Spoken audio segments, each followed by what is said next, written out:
okay, sir. Compared to what? Arnold, I remember that he was very studious. He seemed to be very professional, into his thing. He was into the script. He was studying diligently. And I was trying to be equally as studious as I rolled that beverage cart up and down that fake plane lane. But I was glad to have a job, and I think they paid me like $750. So $750 and Arnold Schwarzenegger, you know, I was aces. It's no different from what mothers have been doing from the beginning of time. I had come to LA and I was doing a lot of 1-hour episodic dramas, and then it was hard for casting directors to see me outside of that. It was at that point, you know, film and television, the great divide. So for this young director to not be concerned with that at all and just want to see actors and the casting director bringing me in, it was a big opportunity for me. He was just very young and bright-eyed and easy and just like, hi. you know how the grown woman and the friend of the son is like, oh, your mom's so cute. You know, that kind of look. I mean, he was the youngest director to receive Academy Award nomination for directing. It was a new genre of that type of film coming, and it was the best. It was done very well. Just tell me, what do you want me to do?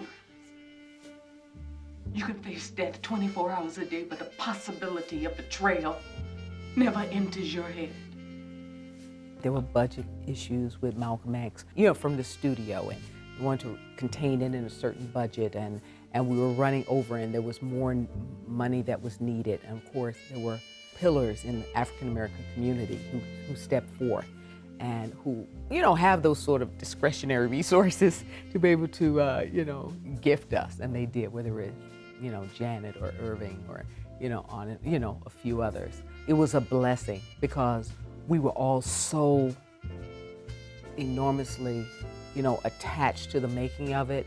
We were so respectful in that moment. I mean, I really thought I was a good Muslim sister. Yes, brother. You know, it wasn't like cut and then, you know, go back to you. It was like we carried the spirit of that time and of that group, of, you know, of that movement with us.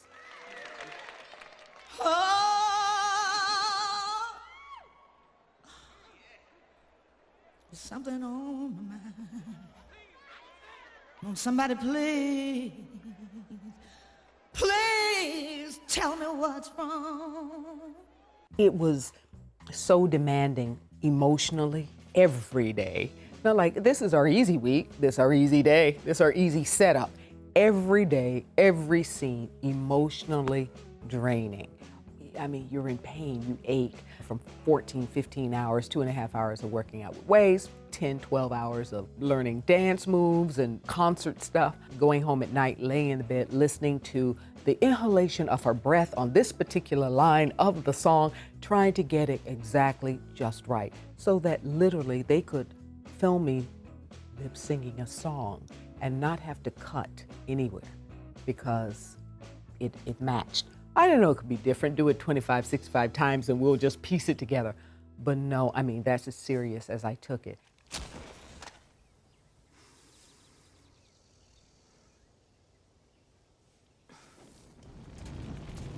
The day of the, you know, burning the car, it starts in the closet and you're ripping, and I remember just improvising. I'm the background in the background to your foreground, you know. But I remember like growing up, the attitude of my mother, because she was like, I'll fix your little red wagon. That's what my mother would say when she said, I'm gonna get you, I'll fix your little red wagon. You're like, my red wagon? Is my red wagon broken? It's broken, you're beside yourself. And it's sort of that feel, I'll get you when you least expect it, when you're sleeping, when you're not looking. I needed a vacation. What about you? Why are you here? Oh, I'm here staying with a friend of mine who works at the resort. I don't remember Tay being nervous at all, but I do remember, you know, I was sort of in this position and the director and casting were like, we have 3 fabulous guys, you know, we're gonna, come Angela, come and you know, and weigh in and say, tell us what you think. You know, as an actor, looking at actors, it's like I can't sit in judgment. Let's hire them all, yeah. But there was something about Tay. He was just the whole package. And I was very, very happy to have like this handsome co-star, this wonderful book, to be in this exotic locale, Jamaica. It was one of my favorite times on set.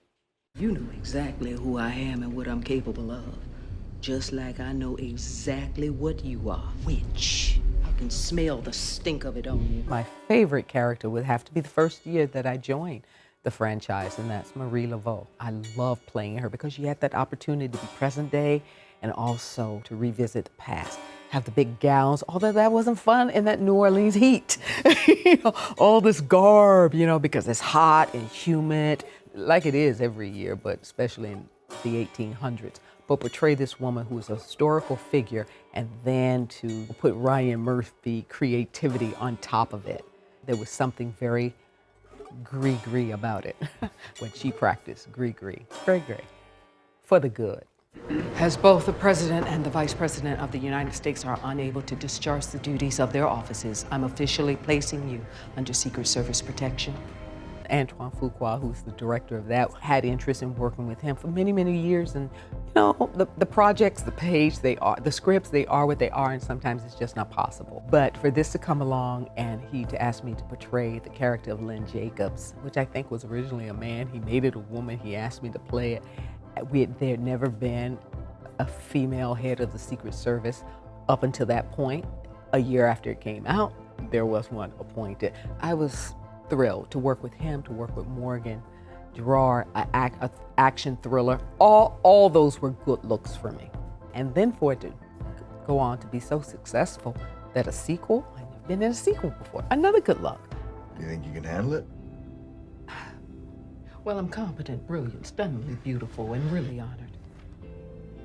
Thank you, Lynn.